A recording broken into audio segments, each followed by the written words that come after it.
ಗುರವೇ ನಮಃ. ಗೋಮಾತ್ರೇ ನಮಃ. ಎಲ್ಲರಿಗೂ ನಮಸ್ಕಾರ. ಅತ್ಯಂತ ಪವಿತ್ರವಾದಂತಹ ಪುಣ್ಯತಮವಾದಂತಹ ಪಕ್ಷದಲ್ಲಿ ನಾವೆಲ್ಲರೂ ಇದ್ದೇವೆ.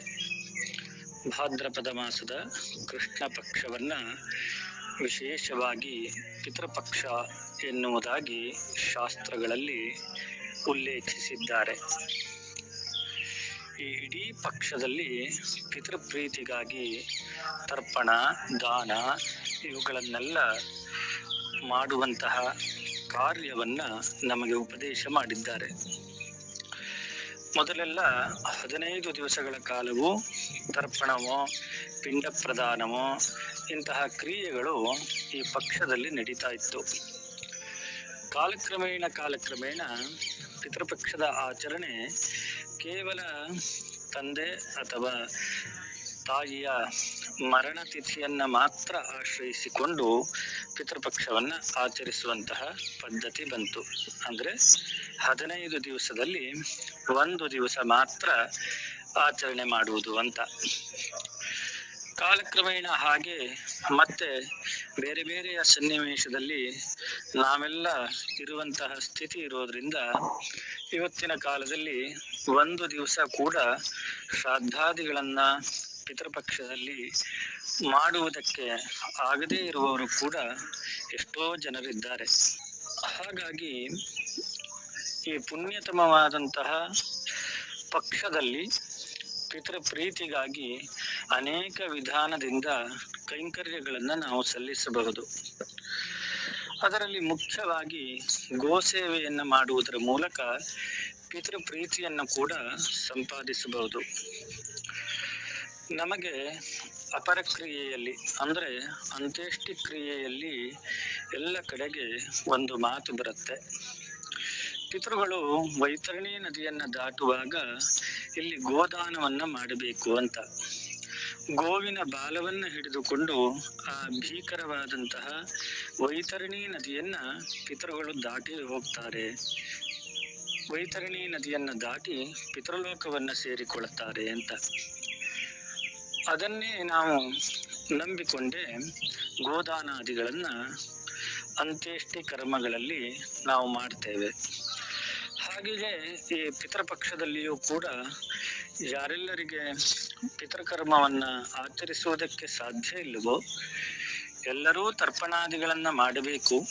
ಹಾಗಿದ್ದು ಆಚರಿಸುವುದಕ್ಕೆ ಸಾಧ್ಯ ಇಲ್ಲವೋ ಅಂಥವರು ಗೋಸೇವೆಯನ್ನಾದರೂ ಮಾಡಿದರೆ ಪಿತೃಪ್ರೀತಿ ಉಂಟಾಗುತ್ತೆ ಎಂಬುದೇ ತಾತ್ಪರ್ಯ. ಮನುಷ್ಯ ಗೋವುಗಳ ಪೂಜೆಯನ್ನ ಮಾಡುವುದರ ಮೂಲಕ ಮತ್ತೆ ಗೋವುಗಳಿಗೆ ಹುಲ್ಲು, ಧಾನ್ಯಗಳು ಇಂಥವುಗಳನ್ನ ಸಮರ್ಪಣೆ ಮಾಡುವುದರ ಮೂಲಕ ಪೂಜೆಯನ್ನ ಮಾಡಬಹುದು ಎನ್ನುವುದಾಗಿ ಭಾಗವತದಲ್ಲಿ ಕೃಷ್ಣ ಹೇಳಿದ್ದಾನೆ. ಅಂದ್ರೆ ಗೋವಿಗೆ ಗಂಧ, ಅಕ್ಷತ, ಹೂವು ಇದೆಲ್ಲ ಹಾಕಿ ಪೂಜೆ ಮಾಡುವುದು ಒಂದು ವಿಧಾನವಾದ್ರೆ ಅವುಗಳ ಆಹಾರಕ್ಕಾಗಿ ಬೇಕಾದಂತಹ ಹುಲ್ಲು, ಧಾನ್ಯಗಳು ಇದನ್ನ ಸಮರ್ಪಿಸಿದರೆ ಅದು ಪೂಜೆ ಅಂತ. ಮತ್ತೆ ಭಾಗವತದಲ್ಲಿಯೇ ಕೃಷ್ಣ ಹೇಳ್ತಾನೆ, ವೃಂದಾವನದ ನಿವಾಸಿಗಳು ಶ್ರೀಮಂತರು ಹೇಗೆ ಆದರು ಅಂತ ಕೇಳಿದ್ರೆ ಗೋವುಗಳನ್ನ ರಕ್ಷಣೆ ಮಾಡುವುದರ ಮೂಲಕವೇ ಅವರು ಶ್ರೀಮಂತರಾಗಿದ್ದರು, ಆರೋಗ್ಯವಂತರಾಗಿದ್ದರು ಅಂತ ಕೃಷ್ಣ ಹೇಳ್ತಾನೆ. ಅದಲ್ಲದೆ ಅದೇ ಭಾಗವತದಲ್ಲಿ ಮತ್ತೊಮ್ಮೆ ಕೃಷ್ಣ ಹೇಳ್ತಾನೆ, ಯಾರು ಗೋಭಕ್ತರೋ ಅವರಿಗೆ ಯಾವುದೂ ಕಷ್ಟ ಅಲ್ಲ ಅಂತ. ಗೋಸೇವೆಯನ್ನು ಮಾಡುವುದರ ಮೂಲಕ ಶಾಂತಿಯನ್ನ, ಸಮಾಧಾನವನ್ನ, ಸಂಪತ್ತನ್ನ, ಆರೋಗ್ಯವನ್ನ ಇವೆಲ್ಲವನ್ನ ಪಡೆದುಕೊಳ್ಳಬಹುದು ಎನ್ನುವುದು ಕೃಷ್ಣನ ಮಾತಿನ ತಾತ್ಪರ್ಯ. ಅದೇ ಮಹಾಭಾರತದ ಅನುಶಾಸನ ಪರ್ವದಲ್ಲಿ ಎಲ್ಲ ಪವಿತ್ರ ಸ್ಥಳಗಳು ಕೂಡ ಗೋವಿನ ದೇಹದೊಳಗೆ ಇದೆ ಅಂತ ಹೇಳ್ತಾನೆ. ಸ್ಕಂದ ಪುರಾಣವು ಕೂಡ ಹಾಗೆಯೇ ಹೇಳುತ್ತೆ. ಆದ್ರಿಂದ ಗೋ ಎನ್ನುವುದೇ ನಮಗೆಲ್ಲರಿಗೆ ಅತ್ಯಂತ ಪವಿತ್ರವಾದಂತಹ ಜೀವ, ಪವಿತ್ರವಾದಂತಹ ಸ್ಥಳ ಗೋಶಾಲೆ. ಹಾಗಾಗಿ ಯಾರೆಲ್ಲ ಈ ಪಿತೃಪಕ್ಷದಲ್ಲಿ ಗೋಸೇವೆಯನ್ನು ಮಾಡ್ತಾರೋ ನಿಶ್ಚಯವಾಗಿ ನಿಸ್ಸಂಶಯವಾಗಿ ಪಿತೃಪ್ರೀತಿಯೂ ಕೂಡ ಉಂಟಾಗುತ್ತೆ. ಅವರೆಲ್ಲರಿಗೆ ಜೀವನದಲ್ಲಿ ಸೌಭಾಗ್ಯಗಳು ಪ್ರಾಪ್ತವಾಗುತ್ತೆ ಎನ್ನುವುದರಲ್ಲಿ ಸಂಶಯ ಇಲ್ಲ.